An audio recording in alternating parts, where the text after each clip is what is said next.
আর পাখির তো খাওয়া হইল না। মসজিদকে খাওয়াইলে সানা পাখি কি খাবে? পাখি গু খাবে কি নামাজ পড়? পাখি কি খাবে না খাবে ও চিন্তা তোর করা লাগবে। পাখির খোরাক, পাখির খোরাক হলো নামাজ, পাখির খোরাক রোজা, পাখির খোরাক হজ, পাখির খোরাক যাকাত, পাখির খোরাক হলো নামাজ। ঠিক না? সুবহানাল্লাহ তো কম। আর পাখি কি খাবে সেই চিন্তা করছে, তুই নামাজ পড়।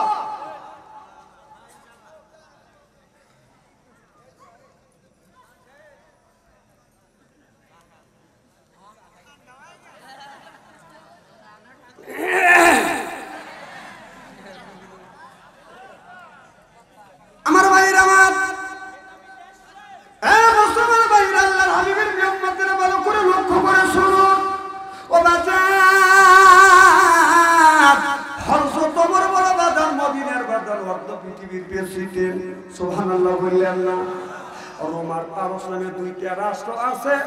দুই রাষ্ট্রের মানুষেরা বাধার পরামর্শ করলো, হযরত ওমরকে যদি বাধা না দেওয়া যায় এক সময় দেখা যাবে রোম পারস্যের মানুষ সব মুসলমান হয়ে যাবে। রোম আর পারস্য হযরত ওমরের দখলে বাদান চলে যাবে। ওরাই স্বীকার করতেছে। সুবহানাল্লাহ বললেন না?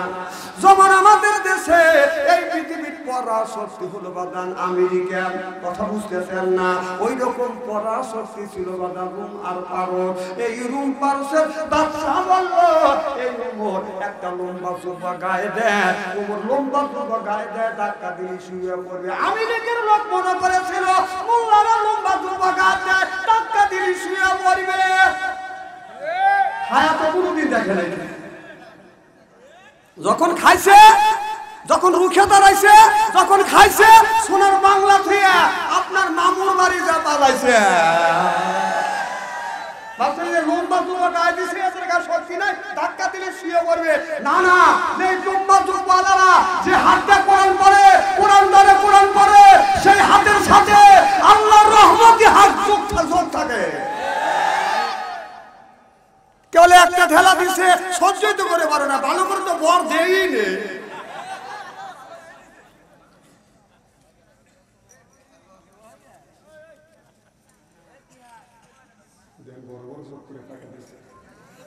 যে আজকে যদি দল ক্ষমতা থাকতো তবে স্টেজ থেকে নামাইতে হবে, আর ক্ষমতায় আসবে না। নাইকা দলে একবারই যা, খুব জ্বালাইছে, 16টা বছর জ্বালাইছে। কোরআনের কথা হক কথা বলতে পারি নাই, কোরআনের কথা হাদিসের কথা বলতে পারি নাই। তোমরা পাও কাটে হাতে ধরা দিবার চাইছে। আজকে তুই কোনে এ বাটা শালা আয় আজকে।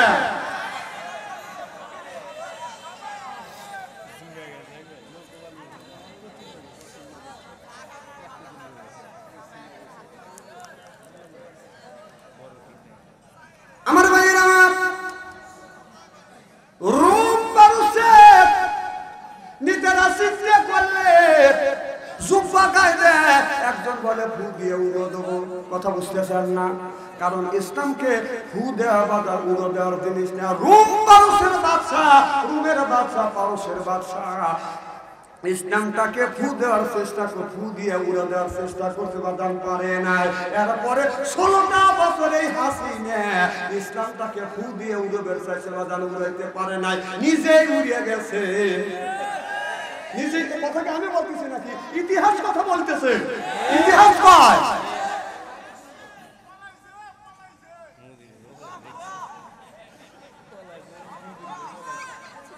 আমার ভাইয়েরা, শোনেন, কথা আমাকে বলতে দেন, আমি বলতে আসি, আমি বলবো।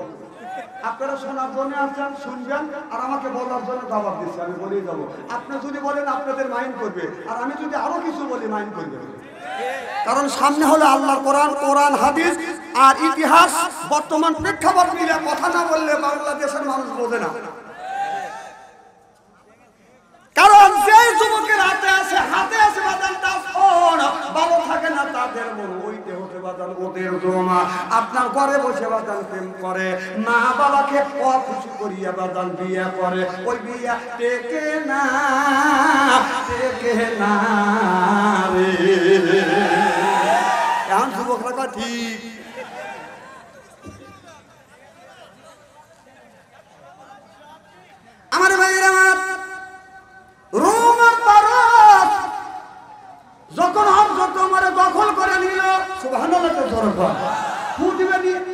নিয়ে চাইছিল, শেষ পর্যন্ত রোম পারস্যের বাদশারা রাতের বেলায় পলা চলে গেছে হাসিনের মতো।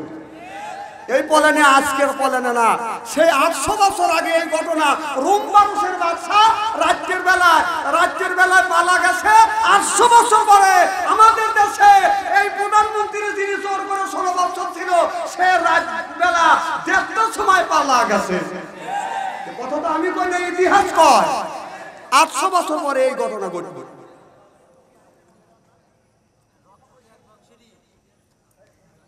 আমার ভাইরা, যখন রোম পারস্য দখলে এসে গেল মুসলমানের হাতে, হযরত ওমর বললেন, রোম আর পারস্যের মধ্যে যতগুলো জেলখানা আছে, জেলের মধ্যে যতগুলো আসামি আছে, সব আসামিকে আমি আজাদ দিয়ে দিলাম, মুক্ত করে দিলাম। জেলখানার দরজা বাজান খুলে দাও। জেলখানার দরজা খুলে দিলেন, গেটটা খুলে দিলেন। প্রত্যেকটা আসামি যার যার নিজ বাড়িতে বাজান চলে গেল। হযরত ওমর 7 দিন পরে হযরত ওমর ঘোষণা দিলেন, জেলখানার দরজাগুলো খুলে দিছে, যায় দেখো জেলের মধ্যে কোনো মানুষ আছে কিনা। রোম আর পারস্যের মধ্যে যতগুলো জেলখানা ছিল, সব জেলখানা বাজার তন্ন তন্ন করে খুঁজেছে, একটা মানুষ পায় না। কিন্তু রোমের শহরে একটা জেলখানা ছিল, ওই জেলের মধ্যে যা দেখে একজন যুবতী মহিলা বসিয়ে আল্লাহ ইবাদত আর গুণকীর্তন করতেছে। চিল্লাইয়া কর মারহাবা। যা বললেন, কি গো মা তুমি রোম পারস্য দখলের পর আমাদের অর্থ পৃথিবীর প্রেসিডেন্ট হযরত ওমর জেলখানার দরজা খুলে দিয়েছে, সব কয়েদিকে মাফ করে দিয়েছে, আজাদ করে দিয়েছে, সব আসামি যার যার নিজ বাড়িতে চলে গেছে। তুমি কেন যাও না? না রে, জেলখানা থেকে তুমি বের হও। এবার মেয়েটা বলতেছে, আমি আপনার সাথে কোনো কথা বলবো না। এই অর্ধ পৃথিবীর প্রেসিডেন্ট হযরত ওমর যদি আছে, তবে আমি জেলখানার থেকে বের হব, নইলে জেলখানার থেকে আমি বের হব না। চিল্লাইয়া কর মারহাবা। সবাই বাড়ি যাইতে পারে, আমি যাব না যতক্ষণ পর্যন্ত অর্ধ পৃথিবীর প্রেসিডেন্ট ওমর না আসবে। যারা পরীক্ষা করবার জন্য গেছিল, তারা তো হযরত ওমরকে বলল, হুজুর কোন জেলখানায় একজন কয়েদি পাই নাই, মানুষ পাই নাই, কিন্তু শহরের মধ্যে রোমের শহরের ভিতরে একটা জেলখানা আছে, একজন যুবতী মহিলা বসে আছে। আমি বললাম, মা বের হয়ে যাও। বললো যে ওমর যতক্ষণ না আসবে এতক্ষণ আমি বের হবো না। সুবহানাল্লাহ। হযরত ওমর নিজেই জেলখানার গেটের সামনে হাজির হয়। হযরত ওমর জেলের দরজার সামনে গিয়া সালাম দিলেন, আসসালামু আলাইকুম ইয়া আহলাল বাইত। কি গো মা, আমি অর্ধ পৃথিবীর প্রেসিডেন্ট হযরত ওমর তোমার কাছে আসছি। মা, তুমি জেলখানা থেকে কেন বের হচ্ছ না? আমি খানাটাকে আমি আজাদ করে দিয়েছি, মুক্ত করে দিয়েছি, সব আসামি বাড়ি চলে গেছে, তুমি কেন যাও নাই? মা, মেয়েটা ডেকে ডেকে বলতেছি, আমিরুল মুমিনিন খলিফাতুল মুসলিমিন, আমি এই জেলখানা থেকে বের হব, আমি একজনের বউ হয়ে জেলখানা থেকে বের হব। সিলে বলুন মারহাবা। কারণ আমার মা নাই, বাবা নাই। কি গো মা, তুমি কে? বলো হুজুর, আমি রোম পারস্যের বাদশা কায়সারের নাতনি। কথা বুঝতেছেন না? রোম পারস্যের বাদশা কায়সারের নাতনি। আমি ইসলাম গ্রহণ করেছি বিদায় আমার দাদা আজকে আমাকে 12টা বছর পর্যন্ত জেলের মধ্যে আমাকে পুঁতে বন্দি করে রাখছে। আপনি যখন আজাদ করে দিয়েছেন, সব আসামি বের হইয়া যার বাড়ি চলে গেছে। হুজুর, আমার মাও নাই, বাবাও নাই, রাত্রির বেলা তারা আপনার ভাইয়ে পালিয়ে গেছে। আমাকে যখন আজাদ করে দিয়েছেন, জেলখানা মুক্ত করে দিয়েছেন, আমি কোথায় যাব? আমি এই জন্য বের হই না। হযরত ওমর বলল, মা, তাহলে তোমার যদি কেউ না থাকে, তুমি আমার বাড়িতে চলো, আমার বাড়িতে থাকবে। মেয়েটা বলে, আমিরুল মুমিনিন খলিফাতুল মুসলিমিন, আমি এইখান থেকে বের হব, আমি একজনের বউ হইয়া হযরত হাসান হযরত হুসাইন রাদিয়াল্লাহু তাআলা আনহুর বউ হইয়া জেলখানা থেকে আমি বের হইয়া যাব। চিল্লাইয়া কর মারহাবা। ডেকে ডেকে বলে, মারে তুমি কি হযরত হুসাইনকে তুমি চেনো? মিয়াটা ডেকে ডেকে বলতেছে, আমিরুল মুমিনিন খলিফাতুল মুসলিমিন, না, আমি শুধু চিনি না, তার সাথে আমার ভালোবাসা সম্পর্ক হয়ে গেছে। সুবহানাল্লাহ। কি হয়ে গেছে? ভালোবাসার সম্পর্ক হয়ে গেছে। এই হোসাইন আমাকে বিয়ে করবে, বউ হয়া জেলখানার থেকে বের হব, নইলে আমি জেলখানার থেকে বের হব না। সুবহানাল্লাহ। কারণ হোসাইনকে আমি ভালোবাসি, হোসাইনকে আমি কথা বলি না, হোসাইনকে আমি ভালোবাসি। হযরত আমার চমকে গেলে যে হাসান হুসাইন জান্নাতের যুবকদের সর্দার হবে। এই হোসাইনকে মেয়েটা ভালোবাসে, তাহলে ভালোবাসার সম্পর্ক কেমন করে করলো? ঘোড়া নিয়ে দৌড় হযরত আলীর কাছে যা, দেখে বলে ভাই আলী রে, সর্বনাশ হয়ে গেছে, একটা মেয়ে জেলখানার মধ্যে থেকে বের হয় না। আমি বললাম তোমাকে মুক্ত করে দিলাম, আজাদ করে দিলাম না, তুমি জেলখানার থেকে বের হও। মেয়েটা বলেন না না, আমি জেলখানার থেকে বের হব না, তবে বের হব আমি হযরত হোসাইনের বউ হয়া, কারণ হোসাইনকে আমি ভালোবাসি। হযরত আলী এই কথা শোনার সাথে সাথে হযরত আলীর মাথা আগুন ধরে গেল। হোসাইনকে দেখে দেখে বলতে, বাবা হোসাইন, এই জমিনে তুমি কোন মেয়েকে ভালোবেসেছো? বলে না বাবা, মেয়েদের সাথে দেখাই হয় নাই, ভালোবাসা কাকে আমি ভালোবাসা বুঝি না। সুবহানাল্লাহ। জোরে বল। আর আমাদের দেশের ছেলেরা লেখাপড়া করে, মা বাবার টাকা খরচ করে, আর ক্লাস করে, সব ক্লাস, খালি প্রেমের ক্লাস শুরু করে দিয়েছে। মাস্টার ডিগ্রি পাস করছে, মা বাবা 10 লক্ষ টাকা দিয়ে চাকরি দিছে। তারপরে চাকরি দেওয়ার পরে মা বাবা বলতেছে, বেটা কষ্ট করে লেখাপড়া শিখেছি, 10 লক্ষ টাকা দিয়ে তোমাকে চাকরি দিছি, এখন আমি তোমার মা, আমি তোমার বাবা, বৃদ্ধ হয়ে গেছে, বুড়ো হয়ে গেছে, কখন মরিয়ে যায় বাবা আল্লাহ ভালো জানে, এখন তোমাকে বিয়ে করা বৌমা দেখে আমি মরতে চাই। ছেলে বলতেছে, আব্বা ওই চিন্তা করবেন না, আপনার পুত্রবধূ ডেলিভারি হবে। কি হবে? আমার কথা বোঝেন কি না বোঝেন আল্লাহ জানে। সে কাম আমি আগেই হাসছি, আপনার পুত্রবধূ এখন ডেলিভারি হবে। বাবা মানে ইংরেজি বোঝে না, ওই বাংলা বোঝে না, ওই ইংরেজি শিখেছে। এবার হযরত আলী আর হযরত ওমর হযরত হোসেনকে ধরে নিয়ে বাদাম জেলখানার গেটের দরজার কাছে গেলেন। সুবহানাল্লাহ। এবার মেয়েটা সামনে যা বলে, মা আমি হোসাইনকে নিয়ে এসে, হোসাইন কি তোমাকে ভালোবেসেছে? এবার মেয়েটা বলে, না না, হোসাইন আমাকে ভালোবাসছে কিনা আমি জানি না, আমি মনে মনে হযরত হোসাইনকে ভালোবেসেছি। তবে হোসাইনের মা হযরত ফাতেমা আমাকে কথা দিছে, চিল্লাইয়া বল মারহাবা। হযরত ওমর বললাম, মা হযরত হোসেনের মা আজ থেকে 5 বছর আগে মারা গেছে, তুমি কি হযরত ফাতেমাকে চেনো? কয় শুধু চিনি না আমি হযরত। তুমি কি ফাতেমাকে দেখছো? কয় শুধু দেখি নাই, আমি হযরত ফাতেমাকে চিনি। সুবহানাল্লাহ। এবার বললাম, মা তুমি কেমন করে চিনলে? বলে, আমি যখন কলমা করে মুসলমান হয়েছি, কলমা করে যখন মুসলমান হয়েছি, আমার দাদা, আমার বাপ দাদা যখন আমাকে জেলের মধ্যে ঢুকাইয়া সকালবেলা চাবুক দিয়ে 5টা বাড়ি মারে, আর রাতের বেলা চাবুক দিয়ে আমাকে 10টা বাড়ি মারে। এইরকম করতে করতে আমাকে কলমা ছাড়ার কথা বলে, কলমা যখন আমি ছাড়ি না, একদিন আমাকে এমন মারা মারে, আমি অজ্ঞান হয়ে জেলের মধ্যে পড়ে যায়। আর আমি লক্ষ্য করে দেখি স্বপ্নের মধ্যে একজন মহিলা আসিয়া আমার মাথায় হাত বুলাইয়া দেয়, আমার কপালে চুমা দেয়। আমি জ্ঞান ফিরিয়ে বললাম, মা আপনি কে? মেয়েটা বলে, আমি হলাম খাতুনে জান্নাত হযরত ফাতেমা, চিল্লাইয়া বল মারহাবা।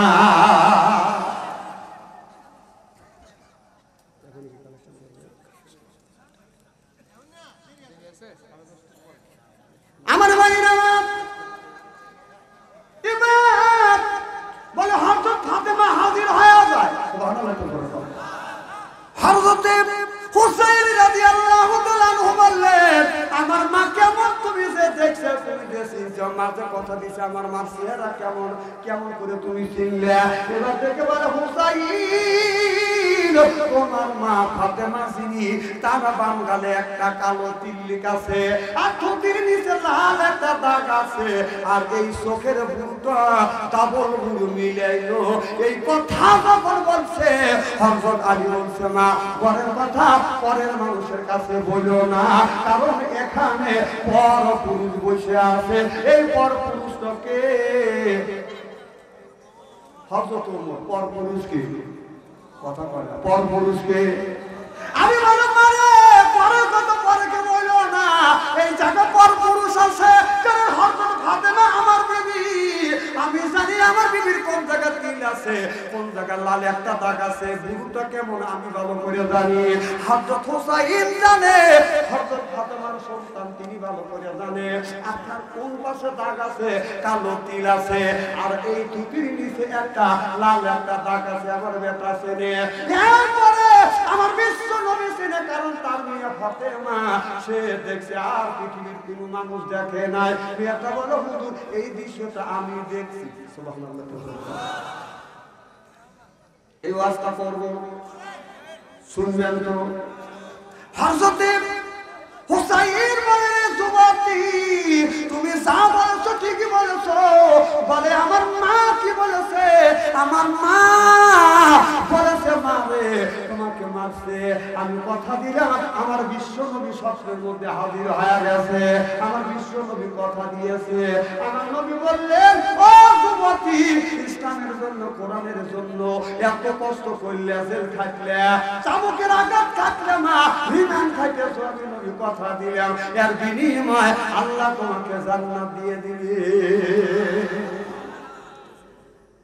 মা এবার মেয়েটা থেকে বলি ইয়া রাসূলুল্লাহ ইয়া হাবিবাল্লাহ আপনি এই কাজের বিনিময় আমি তো আল্লাহ আমাকে জান্নাত দিবে। মা ফাতেমা আমাকে কি দিবে? বলে মা তুমি কি চাও? বলে আমি কিছু চাই না, আপনার ছেলে হযরত হুসাইনের বিবি হতে চায়। এবার মা ফাতেমা কথা দিল, মা কথা দিলাম আল্লাহ যদি তোমাকে হায়াতে বাঁচা রাখে তুমি হযরত হুসাইনের স্ত্রী হইবে। চিল্লাইয়া মারহাবা।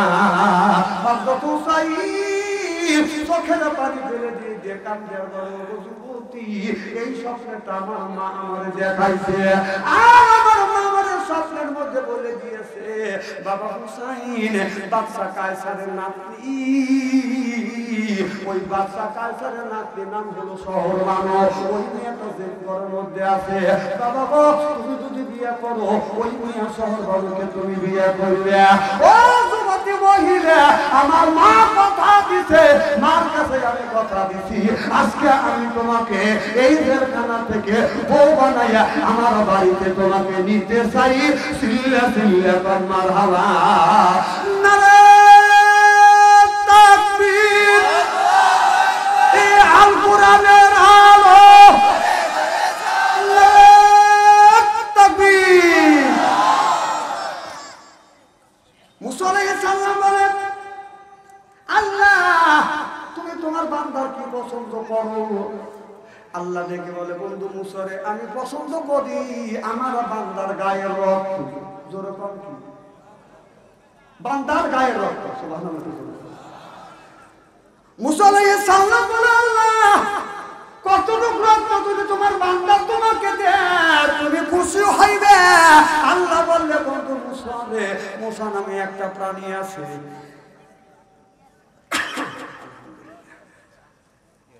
মুসা নামে একটা প্রাণী আছে, এই প্রাণীটা যতটুকু রক্ত খায় তার 4 ভাগের 1 ভাগ রক্ত যদি বান্দা আমারে দেয় আমি আল্লাহ বান্দার বন্ধু হয়ে যাব।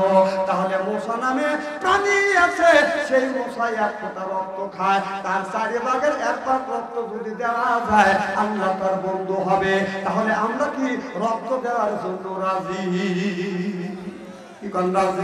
আমি পরীক্ষা করে দেখবো কারা রক্ত দেওয়ার জন্য রাজি, আল্লাহর বন্ধু হতে চান। আমি তাকবীর দেবো যাদের ইমানের স্পিরিট আছে, আল্লাহর প্রতি বিশ্বাস আছে তারা হাত তুলবেন, যাদের আল্লাহর প্রতি বিশ্বাস নাই তারা হাত তুলবেন না। রেডি? দেখি কে কে হাত তোলে না দেখে। নারে তাকবীর, দুই হাত টান করেন, দুই হাত টান করেন। দেখেন তো কে হাত তোলে নাই, হাত টান করেন, চক্ষু দুটো বন্ধ করেন। রাজি? রাজি? রাজি? রাজ্জাক ভাই কি করেন একটা চাকু আর পিরিয়ড নিয়েছে, কারণ ওনারা তো রক্ত দিবে এসেছে। তবে আমি একা তো চাইতে পারবো না, আপনারা অনেক মানুষ, আমি একা, আপনাদেরই আসতে হবে। মুসা আলাইহিস সালাম বলে আল্লাহ তোমার বান্দা যদি রক্ত দেয় আল্লাহ রক্ত খায় অবস্থায় মারা যাবে আল্লাহ তুমি স্যাক্রিফাইস করো।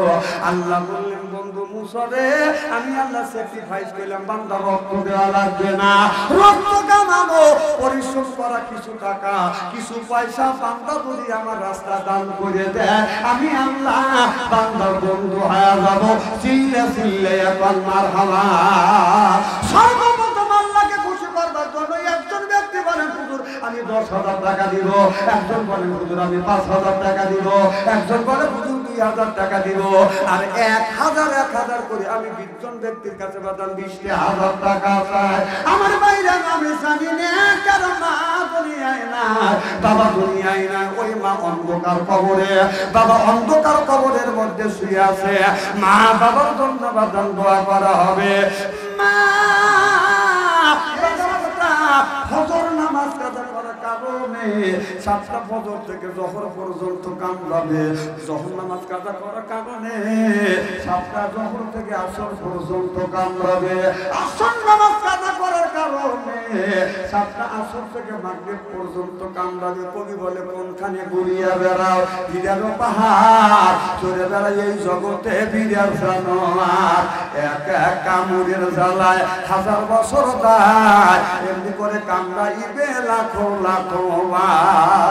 এ যুবক ভাইরা নামাজ যারা পড়বে না তাদের কবরের মধ্যে আগুনের বিষাক্ত সাপ দিবে। এই সাপটা একটা বার যখন কামড় দিবে একটা কামড়ের যন্ত্রণায় 1 নয় 2 নয় 1000 বছর তারা যন্ত্রণা করবে। তাহলে নামাজের দরকার আছে না বাবার না? যারা নামাজ পড়ে না ওরা শয়তানের নানা, এবার আসু কবরে আল্লাহ মজা দেখাইবে। যারা বেনামাজি ওরা পাজির পাজি, এবার আসু কবরে আল্লাহ মজা দেখাইবে। আমি দেখেছি মসজিদে যখন অনেক মুসল্লি যখন উক্ত হয় নামাজ পড়ে অনেক মানুষ মসজিদের পাশ দিয়ে যায়, বাজার নামাজের কথা চিন্তা করে না, গান গাইতে গাইতে যায়। একদিন দেখি একজন বুড়ো মানুষ মসজিদের পশ্চিম পাশে আপনার একটা গাছ আছে ওই জায়গা বসে গান গাচ্ছে। স্বামী নামাজ রোজা সঙ্গের সাথী এই হরি গায়ে গোরের বাতি রে আখেরাতে পাবে মুক্তি। কথা বুঝতেছেন না? উনি বলতেছে এই যে স্বামী আমার যেমন তেমন দেওরা আমার মনের মতো। আমি এই গানটা নামাজের থেকে শুনলাম, শুনে আস্তে আস্তে এখন যে নামাজ এই গানটা গায় কেটা নামাজের সময় যা দিয়ে যে 70 থেকে 80 বছর বয়সে একটা বুড়ো মানুষ গান গাচ্ছে, ওনার উপরে কে রাগারাগি করা দেবে? কতটা রাগারাগি করা দেবে? আজকে আমেরিকার যদি কর্মী হইতাম তাহলে রাগারাগি করতাম। আমাদের অন্যায় নাই, অন্যায় নাই, কারণ আমি তো মুসলমান, কারণ ইসলামকে ভালোবাসি, আমরা ইসলামী দলকে ভালোবাসি, রাসূল যে দল করেছে সেই দলটাইকে ভালোবাসি, আল্লাহ যে দল নাযিল করেছে সেই দলকেই আমরা ভালোবাসি। আচ্ছা আপনারা দেখান বাংলাদেশের যতগুলি দল আছে প্রত্যেকটা দলের নেতা কর্মীদের মধ্যে গ্রুপিং আছে কিনা? গ্রুপিং আছে কিনা? আচ্ছা একটা লোক দেখান যে বাংলাদেশের মধ্যে যারা ইসলামী আন্দোলন করে অর্থাৎ জামাতে ইসলাম করে তাদের মধ্যে কোনো গ্রুপ আছে কিনা? দেখাতে পারবেন? একটা দেখাতে পারবেন না, কারণ তারা রাজনীতি করে আপনার স্বার্থ সিদ্ধির জন্য না, তারা রাজনীতি করে জান্নাতের আশায় আল্লাহর দ্বীন প্রতিষ্ঠিত করবার জন্য।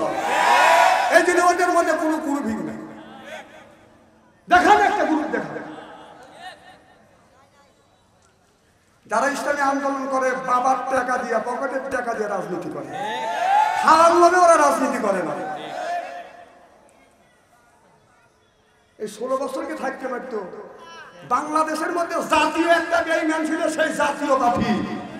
এই জাতীয় পার্টির আমি নাম রাখছি জাতীয় বেঈমান।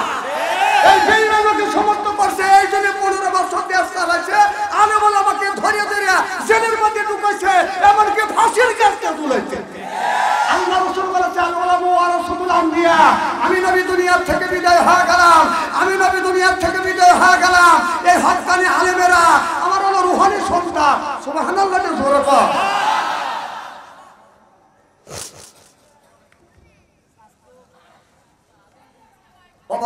কথা আমি একটা বলবো। এখন দেখি ওই বুড়ো গান গেতেছে, রাত্রি পোহাইবা রাগিবা বাগানে আসিও, আসল বিষয় দিও আমার পাশে বসিও, গাইও আমার প্রেমের গান। নাউযুবিল্লাহ তোমার কথা। এই গানটা মনে হাদিসের কথা মনে পড়ে গেল। হাসান ইবনে সাবির রাদিয়াল্লাহু তাআলা হইতে হাদিস থেকে বলেন তো ওয়ালা বলা রাসূলুল্লাহ সাল্লাল্লাহু আলাইহি ওয়াসাল্লাম বলেছে ফিল বাসাই ওয়া যাররা ওয়াহিয়া ইবাফিয়াতুল জান্নাহ রাওয়াহুল বুখারী সিল্লায়াকুম মারহাবা। হাদিস শরীফের মধ্যে আসছে অন্যায় দেখলে প্রতিবাদ করো, ন্যায়ের পক্ষে তুমি কথা বলো। আমি চিন্তা করলাম এটা অন্যায়, প্রতিবাদ যদি না করি আল্লাহর আযাবতে কিয়ামতের ময়দানে আমি গুনাহগার হব। আমি যাইয়া ওনার সাথে টাকাটাকি করলাম না, মারামারি করলাম না, ঠান্ডা মাথায় কাছে যায় সালাম দিলাম, আসসালামু আলাইকুম। চাচা উত্তর নিয়ে আমি বললাম চাচা এত সুন্দর গান জানে, চাচা কার বাতি যে আরো ভালো গান জানে। চাচা তাহলে আমি একটা গান গাই। চাচা শীতকে উঠলো, কও কি বাবা তুমি হুজুর মানুষ গান গাও।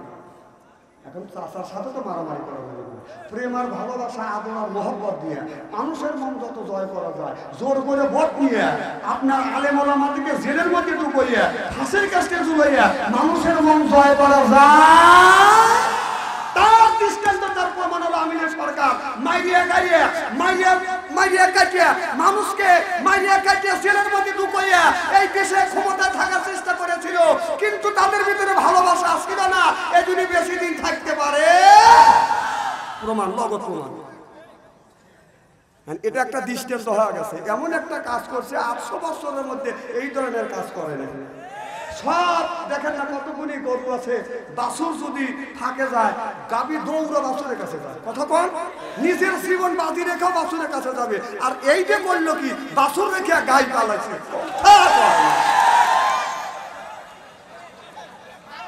না তোর দলের মানুষ দেখে কোন বিবেকে কোন জ্ঞানে তুই চলে গেলি, যাবি তাদের দিকে সতর্ক কর, আমি পালাচ্ছি তোরাও পালা।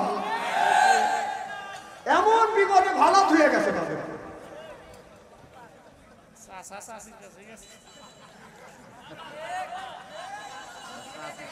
দেশটা দেউলিয়া বানাইছে সাবেক প্রধানমন্ত্রী, এই দেশটা দেউলিয়া বানাইছে সাবেক প্রধানমন্ত্রী। সোনার দেশটা শ্মশান করলো, সোনার দেশটা শ্মশান করলো, লুইটা পুইটা খাইয়া দে প্রধানমন্ত্রী। কোথায় রলেন কামরুল ইসলাম, কোথায় কাদের কাকা, ওই গেল সে ওই মহিলার শ্বেতাং শ্বেতাং কথা। কোথায় রলেন কামরুল ইসলাম, কোথায় কাদের কাকা, ওই গেল সে ওই মহিলার শ্বেতাং শ্বেতাং কথা। দলের মানুষকে বাসাইয়া, দলের মানুষকে বাসাইয়া দিল্লি করলে বাসা রে প্রধানমন্ত্রী। 41 সাল পর্যন্ত ক্ষমতায় থাকিবে, 41 সাল পর্যন্ত ক্ষমতায় থাকিবে, নমরুদের মতো দেশটা শাসন করিলেন। ওই ছাত্রদের রক্ত দিয়ে কেমন খেলা খেললে রে প্রধানমন্ত্রী। ফেসবুকে মাঝে মধ্যে স্ট্যাটাস লাগে, আমি কয়েকদিন পরে ঢুকবো, আমি কত এখন তো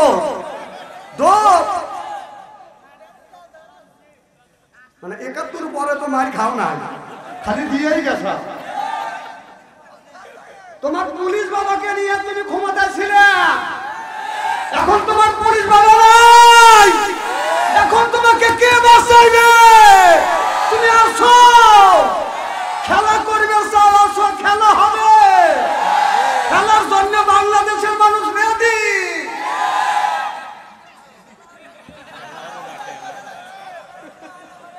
উনি খেলতা না আসলি তো আয়না করে ঢুকবো না, আসলি সে ঢুকবো। একটা হাদিসের কথা মনে পড়লো, বলবো কি একটু?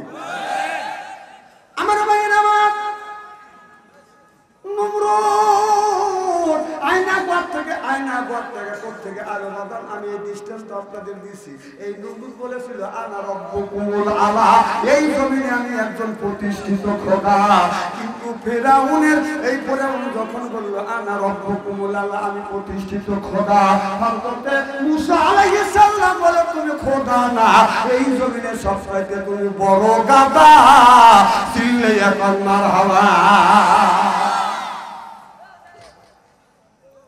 এবার এই ফেরাউন তার প্রধানমন্ত্রী ছিলেন বাদান হামান। হামানকে ডেকে ডেকে বললে, হামান রে, এই জমিনে আমি আল্লাহ হতে চাই। বলে, আল্লাহ যদি হতে চাও তাহলে সেনাবাহিনী, র্যাব বাহিনী, পুলিশ বাহিনী যা আছে তাদের বেতন বাড়া দাও।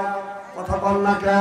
বেতন যদি বাড়া দাও তারা তোমার পক্ষে থাকবে, আর তুমি যা খুশি তাই করবে, কেউ তোমার এই অন্যায় প্রতিবাদ করবে না। ঠিকই আপনার ওই যে হামানের কথা মতো পুলিশ বাহিনী, র্যাব বাহিনী, এরপরে বাজান সেনাবাহিনীদের বাজান বেতন যখন বাড়া দিল, যেই জায়গা 10,000 টাকা বেতন, ওই জায়গা বাজান 40,000 টাকা বেতন বাড়া দিল। সব সেনাবাহিনী পুলিশ বাহিনী হয়ে গেল বাজান সুখ। ওই ফাঁকে ফেরাউন বলল, এই জমিনে আমি একজন প্রতিষ্ঠিত খোদা, আমাকে তোমরা খোদা বলে মানো। একটা জ্যোতিষীকে ডাক দিল কোনকে, দেখো ভবিষ্যৎ আমার বিরোধিত করবে কিনা, কেউ আমার পিছন থেকে আন্দোলন করবে কিনা। কোন সাহেব বললো, খোদা সাহেব, এমন একটা আমি তোমার বাক্য গুণে দেখতে পাচ্ছি, এমন একটা সন্তান জন্মগ্রহণ করবে, এই ছেলেটা জমিনের ভিতরে এসে তোমার দাউস খোদাগিরি সব তছনছ করে ফেলবে। চিনলে একবার মারহাবা। ফেরাউন বললো, একটা ছেলে সন্তান জন্ম নিয়ে আমার দাউস খোদাগিরি যদি সব তছনছ করে ফেলে, সেই ছেলেটাকে ধরে নিয়ে এসো। কোনো বলে যে এখনো জন্ম নেয়নি। কি হয় নাই? জন্ম নেয় নাই। তখন ফেরাউন বলল, জন্ম যখন নেয় নাই, যতগুলি মেয়ে দেশের মধ্যে গ্রামগঞ্জের ভিতরে যারা গর্ভবতী আছে লিস্ট করো। লিস্ট করা হলো প্রত্যেকটা মেয়ে, কোন গ্রামের কোন মেয়ে গর্ভবতী আছে লিস্ট করা হলো। আর লোক লাগিয়ে দিল, যে সন্তান মেয়েটা ডেলিভারি হবে, যদি কন্যা সন্তান হয় বাচ্চা রাখবে, ছেলে সন্তান হলে জব করবে। এটা ফেরাউনের জামানায় একটা আইন চালু করবে। নাউজুবিল্লাহ। এই কথাটা কোরআনে আছে না নাই? জোরকানে আছে না নাই? এটা কি গল্প? এটা কি গল্প? সব কোরআন। সুবহানাল্লাহ। তো আমার ভাইরা,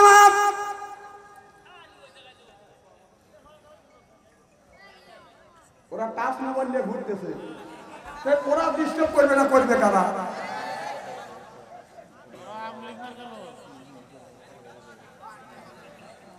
খুব কি খারাপ লাগতেছে না? চলবে তো কোনটা খানি? আমি যদি এইভাবে কোনটা খানি আলোচনা করি, শোনার জন্য রাজি আসা? হাত তুলে দেখান তো দেখি, রাগ করবেন কারা কারা? না না, আপনাদের মন মানুষটা খুব ভালো আছে। আমি অন্তর থেকে দোয়া করি আল্লাহ যেন জান্নাতে যাওয়ার কেমন শিখে দেয়। জোরে পান আমি দিলে যে ময়লা বসে ঢাকা লাগে। আমার মাইরা এদিক টাকা চেহারা কি একবারে খারাপ নাকি? একটা আলেম যদি কালো হয়, তার চেহারার দিকে ছায়া থাকলে সবিরে গুনাহ মাফ করে দেয় কে? আল্লাহ। সুবহানাল্লাহ। আমার ভাইরা, তখন ফিরাউন একটা আইন চালু করলো, যে সন্তানগুলি ডেলিভারি হবে দুনিয়ায় আসবে, বুঝতে করবে, কন্যা সন্তান বাঁচিয়ে রাখবে, আর ছেলে সন্তান হলে জবাই করে। এটা ফিরাউনের জামানায় একটা আইন চালু করে দিল। আমার ভাইরা, আমার নির্বিঘ্নে দেখা যাচ্ছে ছেলে জন্ম নিয়ে সময় পায় না, মায়ের কোল থেকে বাবার সামনে থেকে ছেলেটাকে ধরে নিয়ে আসা, মায়ের সামনে বাবার সামনে বাদান এরকম করে বাদান জব করতেছে। মা বুক ফেটে যায়, বাবা বুক ফেটে যায়, কিন্তু মুখ দিয়ে বাদান কিছু বলতে পারে না। আর মুখ দিয়ে যদি কিছু বলে, সঙ্গে সঙ্গে তাকে দুনিয়ার থেকে বিদায় করে দেয়। এটা হলো ফিরাউনের জামানায় একটা আইন চালু করে দিল। ওই জামানার মধ্যে একটা নেতা ছিলেন, নাম হলো বাদান কায়েস। এই কায়েস তিনি বাদান জাইয়াত একজন নেতা ছিল, কিন্তু তার একটু বিবেক ছিল। তার আল্লাহ জ্ঞান দিয়েছে। জ্ঞানের কথা, বুদ্ধির কথা কোরআনের মধ্যে আল্লাহ বলেছে, আল্লামাহুল বায়ান। বান শব্দের অর্থ জ্ঞান, বান শব্দের অর্থ বুদ্ধি, বান শব্দের অর্থ চেতনা, বান শব্দের অর্থ হলো মেঘা।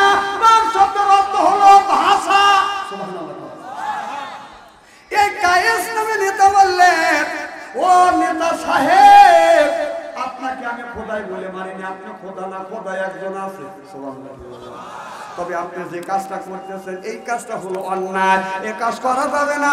মার কোল থেকে বাবার সামনে থেকে শিশু বাচ্চা জন্মগ্রহণ করার সাথে সাথে তুমি ধরিয়া জব করতেছো, দুনিয়ার থেকে বিদায় করে দিছো, এটা মানা যায় না। এই আইনটা আমরা মানি না। এই কথা বলিয়া কায়েস নামে নেতাটা তার বাড়িতে চলে গেলেন। এবার ফিরআউন তার কিছু লোকজন নিয়ে একটা বুদ্ধি করলো, পরামর্শ করলো, এই কায়েসকে যদি প্রতিবাদ না করা যায় কায়েস কিন্তু আন্দোলন তৈরি করে ফেলবে। অতএব কি করা যায়? রাতের বেলায় পুলিশ হইয়া পুলিশের ব্যাগ ধরিয়া পুলিশ যায় তাকে ধরিয়া নিয়ে আসিয়া গুম করবে, গুম করে ফেলবে তাকে। বাধা রাতের বেলা এই প্ল্যান অনুযায়ী এই কায়েস নামে নেতাকে দরজার পাশে যাইয়া লক করছে। কয়েকে কয় আমরা ফিরআউনের লোক, দরজা খোলো। দরজা খুলছে, টাকা দেখে পুলিশে পোশাক পরে আসছে, চলো যাই, তুমি অন্যায় করছো, তোমার নামে কেস। অন্যায় করিয়া ধরিয়া নিয়ে গেলে, অন্যের কথা বলে ধরিয়া নিয়ে যায় তাকে এমন একটা বিল্ডিং এর ভিতরে, এমন একটা ঘরের মধ্যে বাদান আটকা রাখলে তার মা বাবা আত্মস্বজনেরা বেতা বিক্রিয়া খোঁজে, বাজার পায় না। একদিন নয়, 2 দিন নয়, বাজারে 1 বছর নয়, 2 বছর নয়, 10 বছর পর্যন্ত ওই লোকটাকে গুম করে বাজার রেখে দিয়েছিল। 10 বছর কায়েস নামে নেতাকে একটা বিল্ডিং এর মধ্যে গুম করে রাখছিল। ঠিক দেখে আপনার ওই সিলসিলা করিয়ে, ওই ইতিহাস করিয়ে আপনার এই সরকারের নেতা কর্মী বুদ্ধি করিয়ে যারা অন্যায় প্রতিবাদ করছে তাদেরকে ধরিয়ে নিয়ে সে অঙ্গকর বানাইছে, আর এরা ধরিয়ে নিয়ে আয়না ঘরে বাঁধন রাখছে। ওখান থেকে এই গুম করা আয়না ঘরের মধ্যে ঢুকাইলে বাদাল এই আইন ফিরআউনের আইন, সেই আইন আমাদের এই আওয়ামী লীগ সরকার জারি করেছিল। ফিরআউন আর এই আওয়ামী লীগের মধ্যে কোনো কম বেশ নাই।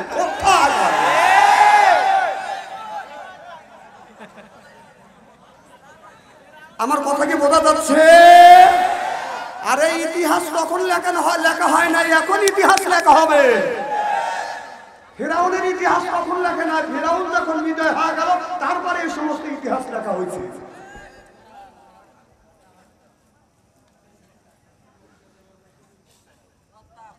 খুব কি খারাপ লাগতেছে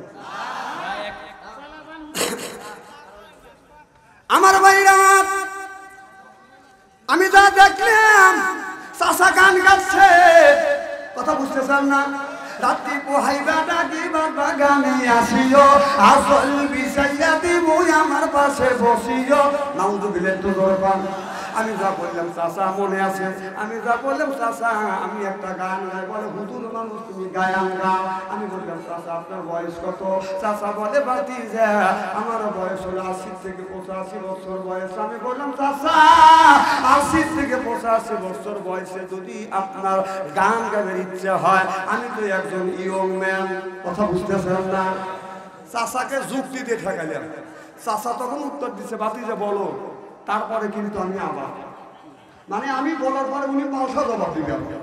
তখন আমি বললাম চাচা ওই যে বাদ রাখিয়া এই কথাটা যদি বলতে তাহলে আল্লাহ খুশি হইতো, মানুষ উপকৃত হইতো। আমাকে বলে ভাতিজা বলো। আমি বললাম চাচা ওইটা বাদ দিয়ে তুমি যদি এইটা বলতে, রাত্রি পোহাইবার আগে মসজিদেতে যাইও, যাই নামাজ বিছাইয়া আল্লাহর নামাজ কালাম পড়িও আল্লাহর কোরআন। সুবহানাল্লাহ। চাচা আমার জবান থেকে এই কথাটা শুনবার পরে চাচা চোখের পানি ধরে রাখতে পারে না, চাচা কান্দে। আমি বললাম চাচা কেন কান্দে না? চাচা বলে ভাতিজা জীবন ভরা লাগি মুর্শিদ বড়দের প্রেমের গান গাইছে, কেউ কোনদিন এত সুন্দর করে বুঝ দেয় না। ও ভাতিজা আজকে তুমি সুন্দর করে বুঝ দিলে আমার অন্তর চোখ খুলে গেল। আজকে থেকে তওবা করলে অশ্লীল গান বাজনা কোনদিন গাবো না, আল্লাহর ঘর মসজিদ কোনদিন ছাড়বো না। সিল্লে বলুন মারহাবা। মাইয়াহদি আল্লাহু আলা মুদিল্লাহিল্লাহ ওয়া মাইয়াদিল্লাহু ফালা হাদিয়ালা। আল্লাহ যারা হেদায়েত করে মানুষ গোমরা বানাতে পারে না। আল্লাহ যারা গোমরা বানায় আমার মতো মৌলবি বাইকে খাওয়াইলে হেদায়েত নসিব হবে না, হবে না। সিলে এখন ঠিক কিনে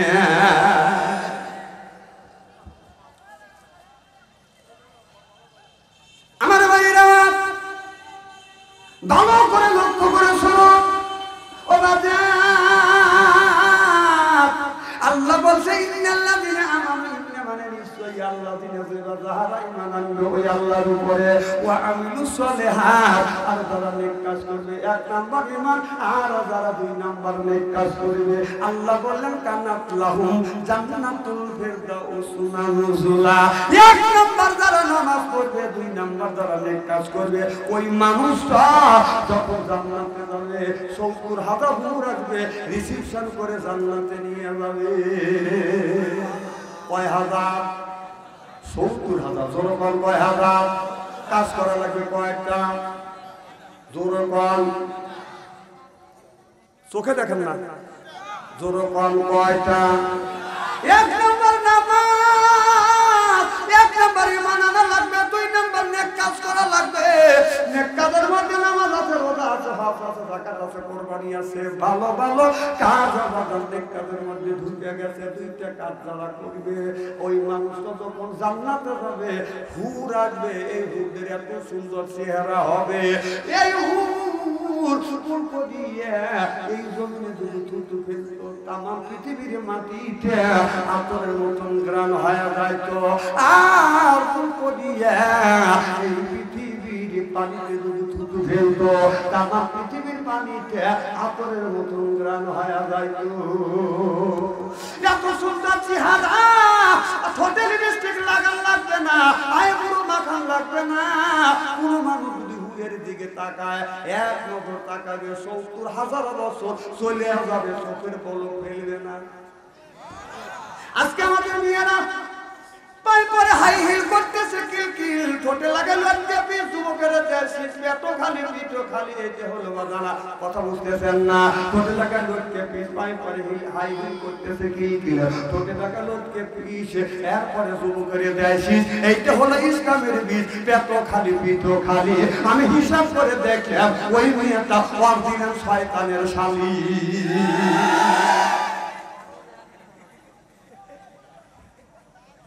তা যদি না হয় ওইভাবে কেন যাবে? কথা কর। অনেক লোক আছে নামাজ কোনোদিন পড়ে না, রোজার কাছে কোনোদিন যায় না, মাথায় হলো বড় বড় জট, আপনার গলায় হলো মালা, গলায় হলো মালা, হাতে হলো বাদান বালা, পরনে হলো পাটের শালা। আমি হিসাব করে দেখলাম ওই লোকটা অরিজিনাল শয়তানের শালা। তাছাড়া কেন পড়বে ও পাটের শালা? আমার কথা হলো তুই নামাজ পড়, ওর নামাজ নাই, রোজা নাই, খালি কয় খাসার ভিতর অসেন পাখি ঢুকলো কিভাবে। হায় হায়, খাসার ভিতর অসেন পাখি ঢুকলো কিভাবে। মুর্শিদকে খাওয়াইলে সালা পাখি কি খাবে? মারবে মরণ বেলা এই বলে রৌশানীতে কবর হবে তোমার উজালা। ইলাহা হয় না, লা ইলাহা। বাস, থামেন। আরে বাবা থামেন, খুব সুন্দর জিকির আওয়াজ হচ্ছে, থ্যাংক ইউ। দেখবেন বুকের ছাতা ফেটে দিল না। না, আপনারা এতগুলি মানুষ যেভাবে ইল্লাল্লাহ ইল্লাল্লাহ জিকির করতেছে, আমাদের সাদাতপুরের ৩ জন মহিলা যদি জরগা করেন আওয়াজের চেয়ে বেশি হবে। আচ্ছা, জিকির করলে অসুবিধা আছে নাকি? আচ্ছা, এখানে জিকির করলে কত তুমি বাচ্চা কওগা, আমি তোমাকে চিনি না। কথা তুমি তোর বোর কাছে যা কওগা। স্টেজে উঠে সময় পেলাম না, কথা কবে না, তুই কথা না বললে তো আমার কি? আচ্ছা, এখানে জিকির করলে নেকি কম, সওয়াব কম, করলেন কম। বাড়িতে জিকির করলে সওয়াব কম, নেকি কম, করলেন কম। মসজিদে জিকির করলে সওয়াব কম, নেকি কম, করলেন কম। এরকম প্রমাণ কি আছে? তো একটা দিনে দেখলাম না যে মসজিদে জিকির 3 ভাবে, মানে দাঁড়ায়ও জায়েজ আছে, বসেও জায়েজ আছে, শুয়াও জায়েজ আছে। সুবহানাল্লাহ তো বড় কথা। তাহলে এটা যদি জায়েজ থাকে তাহলে একটা দিনে তো বাড়িতে দেখলাম না যে তুমি দাঁড়াইয়া জিকির করলে, মসজিদে দাঁড়াইয়া জিকির করলে, বাইরে দাঁড়াইয়া জিকির করলে, একটা দিনে দেখলাম না যে বাড়িতে অজ্ঞান হলে, মসজিদে অজ্ঞান হলে, তোমাকে হাসপাতালে নিয়ে গেল, এই জায়গায় তুমি অজ্ঞান হও না, বাবার বাড়ি যাও তো ঠিক মতোই অজ্ঞান হও না। না এখন তো ঠিক করবে নি, এখন যে বাচ্চা ছেড়ে এসে। তাহলে জিকিরটা হচ্ছে কাকে খুশি করবার জন্য?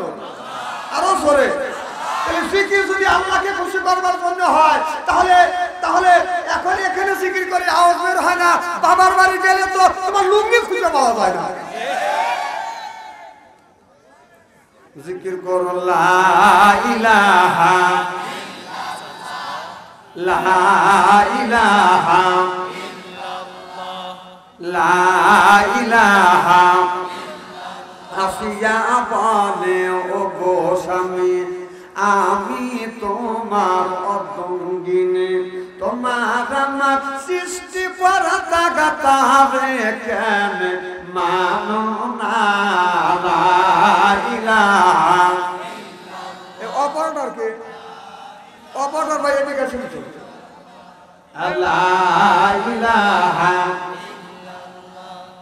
লা ইলাহা ফেরাউন বলে ও গো বিবি, একটু তুলে দেন। ফেরাউন বলে ও গো বিবি তুমি আমার অর্ধাঙ্গিনী, আমায় তুমি মান খোদা জানো সব খোদাকে মানিও না। লা ইলাহা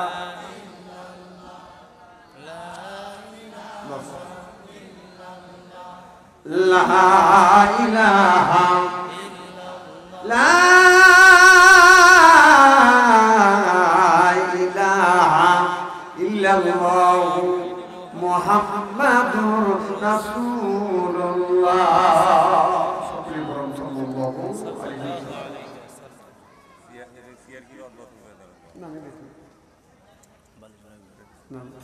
লাহিড়ী বাড়ি পশ্চিম পাড়া পাইকোষা বাইতুল সালাত জামে মসজিদের উন্নতি কল্পে আজকের এই জালসার সম্মানিত সভাপতি সাহেব, আজকের এই জালসার প্রধান অতিথি, বিশেষ অতিথি সহ সর্বকালের সর্বযুগের শ্রেষ্ঠ সন্তানেরা, হযরত ওলামায়ে কিরাম, যাদের দ্বারা ইসলাম প্রতিষ্ঠিত হয়েছে, এখনো আছে, ভবিষ্যতে থাকবে, আলেম সহ দিনদার পরহেজগার আল্লাহ ভাইরা পর্দার অন্তর আড়ালে মাহফিল শুনবার জন্য পর্দা করে বসে আছেন আমার পর্দা নিশি মাথার মজবুত মা ও বোনেরা, আমার ছোট্ট চেনহের ছোট্ট ভাইরা, সমবয়সী চেনহের সমবয়সী বন্ধু, আমার মুরব্বী বাবাদিরা, সকলের উপরে রইল আমার আন্তরিক অভিনন্দন। সর্বপ্রথম সেই মহান আল্লাহ তাআলা লক্ষ কোটি শুকর এবং প্রশংসিত, যিনি আপনাকে আমাকে মনোনীত করে কোরআনের মাহফিল, বেহেশতের বাগান আশা এবং বসার সুযোগ করে দিয়েছেন। তাতে আপনারা খুশি না বেজার?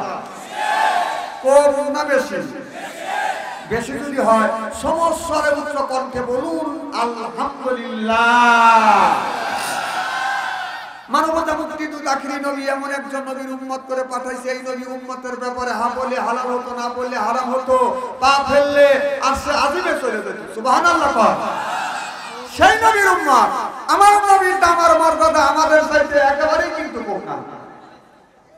এই নবীর উম্মতকে যদি আল্লাহ কিয়ামতের ময়দানে যদি দোজখে দেয়, নবী আমার সাহাবাত আমল ইশারা করে বলেন, ইয়া আল্লাহ তোমাকে এই বান্দাকে জাহান্নামে দিয়েছো, তোমার ওই বান্দা হলো আমার দলের লোক, আমার দলের কর্মী। আল্লাহ বলবে, ফেরেশতা দাঁড়াও, আমাকে এই বান্দাকে জাহান্নামে দিচ্ছ, এই বান্দা হচ্ছে আমার বন্ধুর দলের লোক, আমার বন্ধুর দলের কর্মী।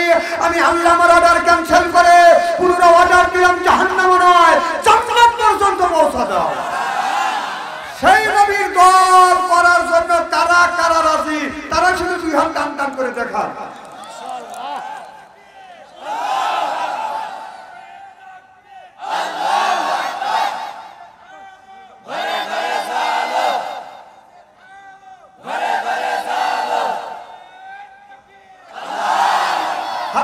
এই মুহূর্তে হয়ে গেল আমরা নবীর দলের লোক, নবীর দলের কর্মী। দুনিয়ায় যতগুলি নেতা আছে প্রত্যেকটা নেতার কর্মী নেতাকে জানাই ওয়েলকাম, স্বাগতম, শুভেচ্ছা। আমরা বাংলার জমিন থেকে সিরাজগঞ্জ জেলা কামারখন্দ পাইকোষা মসজিদের উন্নতি কল্পে কোরআনের মাহফিলের মধ্যে বসে নবীর প্রতি জানাতে চাই লক্ষ কোটি দুরূদ ও সালাম। সকলে পড়ুন সাল্লাল্লাহু আলাইহি ওয়াসাল্লাম। সর্বপ্রথম জানতেছি আমার ভাইরা, আপনারা সকলে ভালো আছেন? আল্লাহ আপনাদের দোয়ায় আমাকে সুস্থভাবে সহিভাবে আপনাদের সামনে উপস্থিত করেছেন। তবে আপনাদের পবিত্র জবান থেকে এই গুনাহগার বাচ্চা আনসারীর জন্য খাস করে দোয়া করুন। অল্প সময় হলেও যেন কোরআন আর হাদিস থেকে বাস্তব ভিত্তিক দুই চারটি কথা আমার মনে, আমার রব, আমার সৃষ্টিকর্তা, আমার বিধানদাতা, আমার ইবাদতদাতা আমার জবান থেকে যেন বের করে দেয়। সকলে কোন আমিন। আর একবার বলুন, একটু জোরে বলুন। আমি আপনাদের কাছ থেকে দোয়া চেয়ে নিয়ে আপনাদের সার্বিক আর মঙ্গল কামনা করে আলোচনা শুরু করছি ইনশাআল্লাহ। খুব লক্ষ্য করে শুনবেন, আলোচনা শুরু হয়ে গেল ইনশাআল্লাহ। আল্লাহ রাসূল দুনিয়ার মুখে এসে তিনটা জিনিস ভালোবাসছে। কয়টা? এক নম্বর ভালোবাসেন খুশবুকে, আতরকে, দুই নম্বর মাজাতি, তিন নম্বর নামাজ। সুবহানাল্লাহ। তাহলে আল্লাহ রাসূল কয়টা জিনিস ভালোবেসেছে? ওয়াজ শুনলে হবে না, ওয়াজটা বাড়ি পর্যন্ত নিয়ে যাবো ইনশাআল্লাহ। খালি বাড়ি পর্যন্ত নেব না, হায়াতে আল্লাহ যতদিন বাঁচা রাখবে এতদিন পর্যন্ত আমল করবো ইনশাআল্লাহ। তাহলে রাসূল সাল্লাল্লাহু আলাইহি ওয়াসাল্লাম সর্বপ্রথম ভালোবাসেন খুশবুকে, আতরকে, দুই নম্বর মাজাতি, তিন নম্বর নামাজ। এই সাবজেক্টের উপরে আলোচনা করবো ইনশাআল্লাহ। তাহলে আল্লাহ রাসূল সর্বপ্রথম ভালোবাসেন খুশবুকে, আতরকে। আচ্ছা বলুন তো, আতর কোন টাকা লাগান লাগে? আতর মনে হয় কোনদিন লাগান নাই, না মনে হয়? আতর কি লাগাইছেন কেউ? বলেন তো, আতর কোন জায়গায় লাগান লাগে? জীবনে তো লাগাইছেন বহু, কিন্তু একটা বার দেখান। না না, আমি জানি যে আপনারা লাকে, কানে, দাড়ি, আল্লাহর কসম করে বলতেছি, আপনারা যে সমস্ত জায়গা আতর লাগানোর কথা বলতেছেন, আল্লাহ রাসূল এই সমস্ত জায়গা আতর লাগানোর কথা বলেন নাই। রাসূল বলেছেন, মান হাব্বা সুন্নতি ফাকাদ হাব্বানি ওয়া মান হাব্বানি কাআনা মা'i ফিল জান্নাহ। রাসূল বলেছে, আমার একটা সুন্নতকে যে গিরফ করে ধরবে, আমি নবী কথা দিলাম, তার সাথে আমার সাথে সে একই জান্নাতে অবস্থান করবে। তাহলে আমরা মুসলমান, মুসলমানের বাচ্চা, দাদা মুসলমান, বাবা মুসলমান, মুসলমান ঘরে জন্ম নিয়েছি, কিন্তু আতর কোন টাকা লাগান লাগে এই খবর কিন্তু আমরা জানি না। অথচ নামে আমরা মুসলমান, কাজের বেলায় নাই। আমরা মানুষ মনে করে যে মুসলমানের ঘরে জন্ম নিলে মুসলমান হওয়া যায়। আবার কেউ ভাবে যে গরুর গোশত খালি সে মুসলমান। এখন আবার পোক্ত মুসলমান গরুর খুর সহ খায়। কথা কম। কোরবানির ঈদের দিন কোনো বাড়ির পাশ দিয়ে যাওয়া যায় না, মাঝে মধ্যে খালি ফাটাস ফাটাস আওয়াজ। তা আমি চিন্তা করলাম, বাবা কিসের আওয়াজ পাওয়া যায়? হুজুর গরুর খুর বাইরে ছেড়াচ্ছে। না না, খুর খাওয়া জানি, কোন কায়দায় খুর খাইতে হবে সেটা জানি, কিন্তু আতর লাগান লাগবে রাসূলের সুন্নাত তরিকায় কোন কায়দা সেটা কিন্তু আমরা জানি না।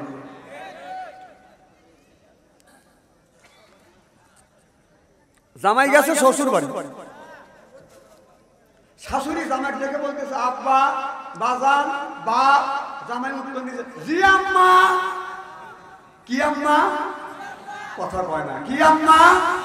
জি আম্মা। আমাদের এলাকার ছেলেরা বলে তো, মাক ডাকে ও মা, মাক ডাকে এ মা, আব্বার ডাকে ও আব্বা। শ্বশুর বাড়িতে ডাক দেয় আব্বা জান। কথা কন, আম্মা জান। আসলে কি জান? যেই জায়গা আছে জান ওই জায়গা রাখে না প্রাণ, যেই জায়গা নাই প্রাণ ওই জায়গা রাখে জান। কথা বল। মা বাবার পায়ে হাত থেকে চুমা খাইলে কিসমত খুলে যায়। সুবহানাল্লাহ জোরে কর। একটা দিনও মা বাবার পায়ে হাত থেকে চুমা খায় না, শ্বশুর বাড়িতে খালি খামচা খামচি করে। মানে নেকি আছে কোথায় আর নেকি তালাশ করে কোথায়? কথা বল। আর ফাটাফাটি দেখলে কেবল শুরু হচ্ছে। আমির কম, জোরে কম। তখন জামাই যখন শ্বশুর বাড়ি গেছে, শাশুড়ি জামাই দেখে বলতেছে, বাপ, সোনা, লক্ষ্মী, ময়না, আমার আত্মা। জামাই চিন্তা করতেছে, আমার মা তো এত সুন্দর করে ডাক দেয়। তখন বলতেছে, বাবা, দেশে পাট কামলা পাওয়া যাচ্ছে না, তোমার শ্বশুরের অসুখ, তো পুকুরে পাট জাগ দিছি, পাটটা যদি তুলে দিতে বেটা বাবার কাজ করতে পারবেন তো? জামাই আব্বা ডাক শুনে কাঁসা দিয়ে লম্ফ দিয়ে পুকুরে নেমে খালি পচা পাট ডুব করে বেড়ে তুলে দিচ্ছে। শাশুড়ি মনে মনে চিন্তা করতেছে, বলতেছে, এক পামেই কাজ করা গেছে। কারণ বাংলাদেশের যুবকদের খালি একটু পাম দরকার। পাপ দেবেতে মা বাবার সাথে কোনো সম্পর্ক রাখবে না, শ্বশুর শাশুড়ির জন্য জীবন পর্যন্ত দিয়ে দেবে। তখন ডুব পরে পরে আতর যখন পাপ তুলছে, শাশুড়ি চিন্তা করছে পাই পোষা যদি বাজারে যায় গা দিয়ে তো গন্ধ বের হওয়া যাবে। এ বাবা সেটা যে করো কেন?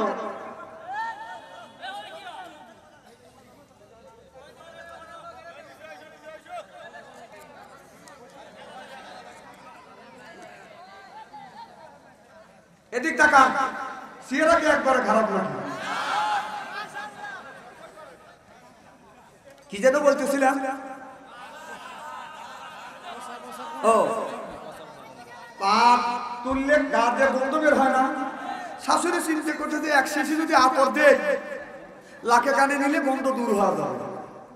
এক শিশি আতর দিছে, জামাই করছে কি আতরের শিশির মুখ খুলে আতর তালিয়ে দেয়, যেখানে লাগান যায় সেখানেও লাগাছে আর যেখানে লাগান যায় না সেখানে লাগাছে। কথা বলবে না রে। শাশুড়ি চিন্তা করতেছে জামাই না তামাই, আতর লাগাবে কোথায় আর বেটা লাগায় কোথায়। আরো অর্ধেক আতর ছিল হাতে তালিয়ে দেয়, চুমুক দেখাইছে। শাশুড়ি আহম্মক হওয়া গেছে, জামাই করে কি? এইরকম মানুষ তো কোনোদিন শুনি নেই, আজকে দেখতেছি জামাই আতর খায়। আতর খায় বলতেছে মা আসি, মানে বাড়ির বিদায় হওয়া যাবে। এখন শাশুড়ি আর কি বলবে, ভাষা বন্ধ হওয়া গেছে, কালে গার কাজ করছে। জামাই বিদায় হওয়া চলে গেছে, পরের দিন পুত্র হয়েছে মামাই বাড়ি। পুত্র বোঝেন তো, মানে ছেলের ভাই এসে বলতেছে মামাই মা ভালো আছেন? কয় আসি বাবা। তোমার ভাই কি বোকা? কয় একটু তো বোকা আছেই মামাই মা। কি হয়েছে? আর কয় না বাবা, এটা মানুষের কাছে বলা যায় না। আচ্ছা ওই সওয়াল এত কথা বলে কেন?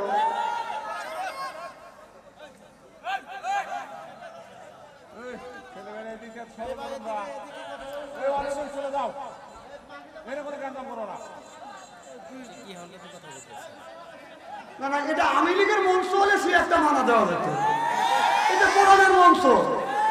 মানে এসব সবার পর ট্রেনিং পাওয়া গেছে। মানে আমাদের দেশের ছেলেরা, যে ছেলের বয়স 20 বছর অথবা 25 বছর, এই সমস্ত ছেলেদের যদি বলা যায় বলো তো বাংলাদেশের ইলেকশন কেমন, একজনের মাইরিয়া তারা জোর করে ভোট নেওয়া, ওরা জানে এইটাই।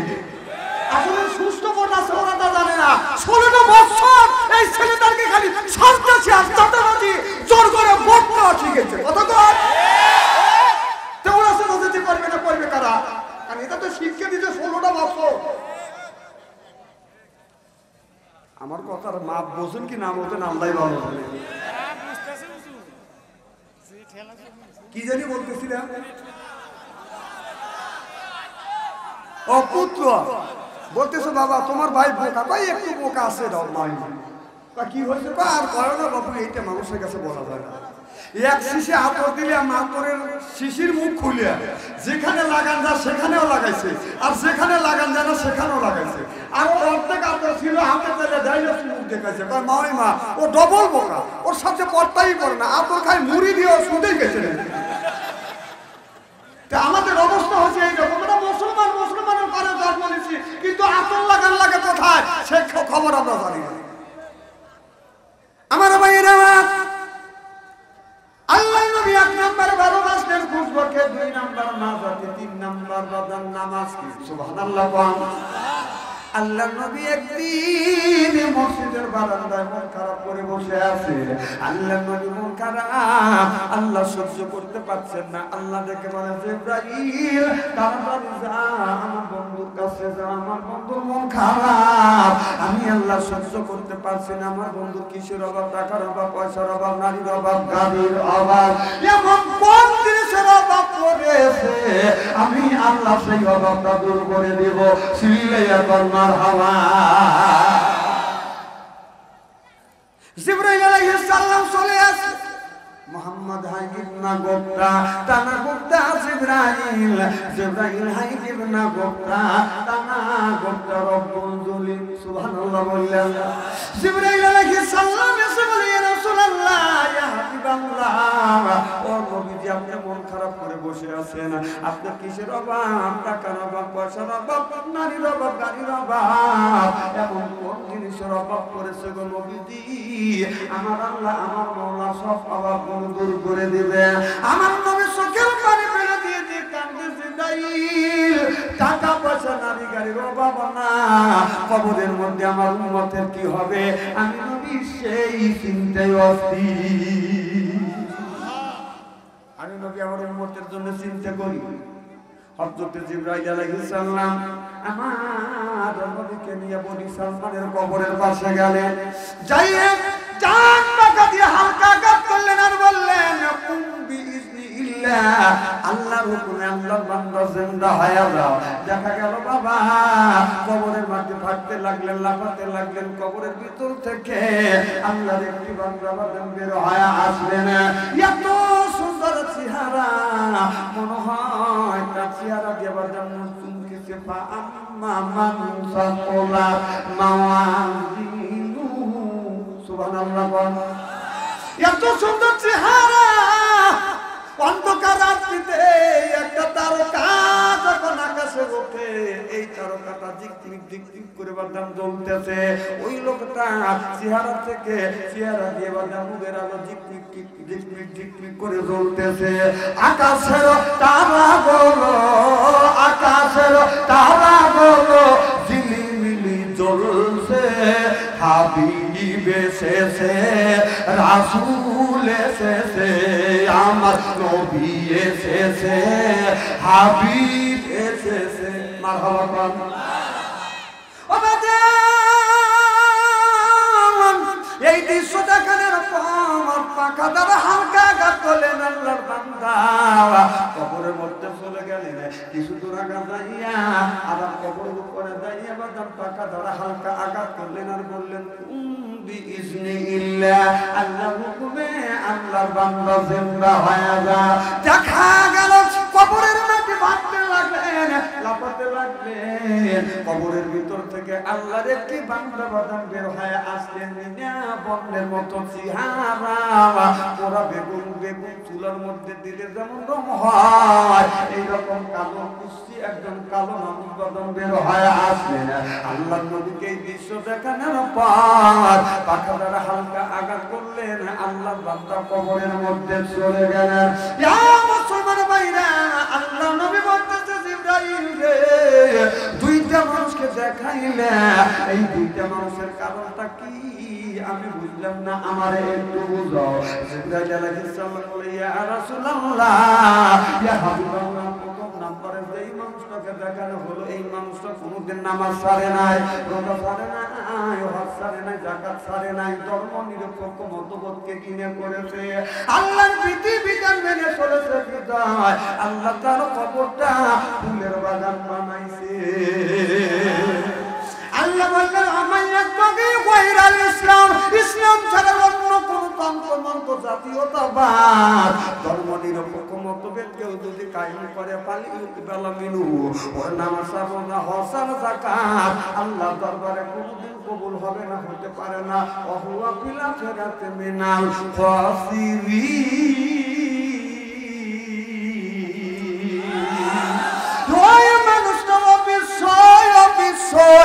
আল্লাহর আদালতে আসামি হয়ে বাদাম দাঁড়াইবে।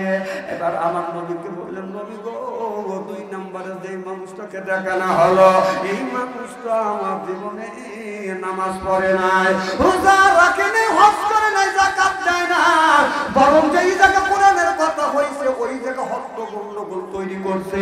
কোরআনের কথা যেই জায়গা হইছে বাদাম আপনার গন্ডগোল করিয়া কোরআনের আওয়াজটাকে বন্ধ করে দিতেছে। এই জন্য লোকটা মারা গেছে। আল্লাহ ওর কবরটা, কবরের ভিতরে আগুন জ্বলা দিয়েছেন। মৌত কাউসের কুল্লু নাফসিন সাবিবু, মৌত কাউসের কুল্লু নাফসিন সাবিবু, আর কবর বাইতেন কুল্লু নাফসিন দাখিল।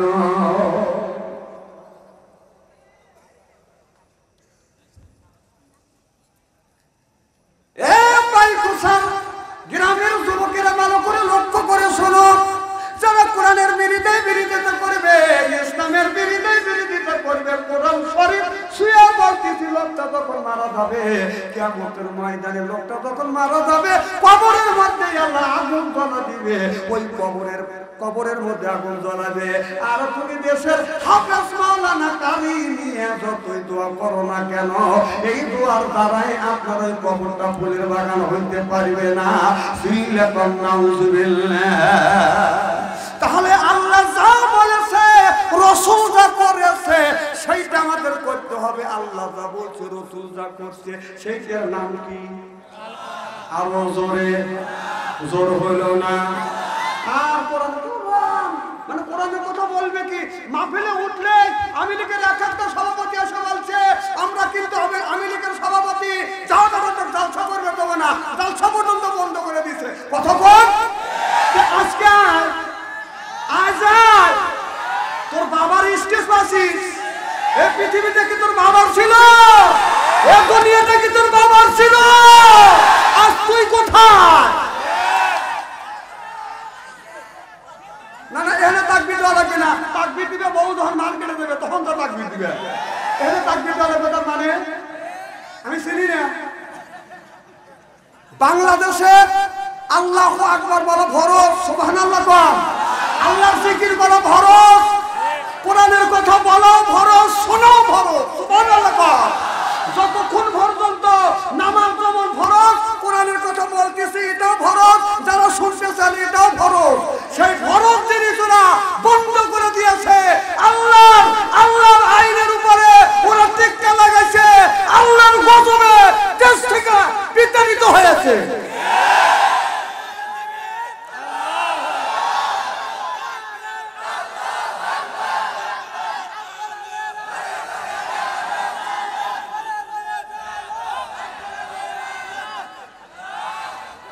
এখন আওয়ামী লীগের আর বাংলাদেশ না, এখন হলো কোরআনের বাংলাদেশ, এখন চার কলমের বাংলাদেশ।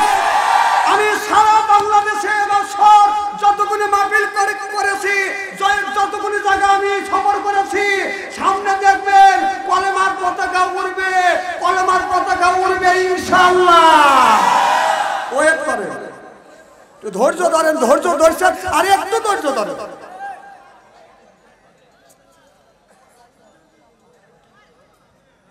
খুব কি খারাপ লাগতেছে? চলবে তো কোনটা খালি এত পাম দেওয়া শুরু করেছে। আমার ভাইরা ভালো করে লক্ষ্য করে শোনার মুসলমান ভাইরা, আল্লাহ হাবিবের প্রিয়মতেরা ভালো করে লক্ষ্য করে শোনো। হাদিস শরীফের মধ্যে আছে, আল্লাহ নবী বলেছে যারা নামাজ কাজা করবে, যারা নামাজ পড়বে না, ওই মানুষটাকে যখন কবর দেওয়া হবে, কবরের মধ্যে আপনার আগুনের বিষাক্ত সাপ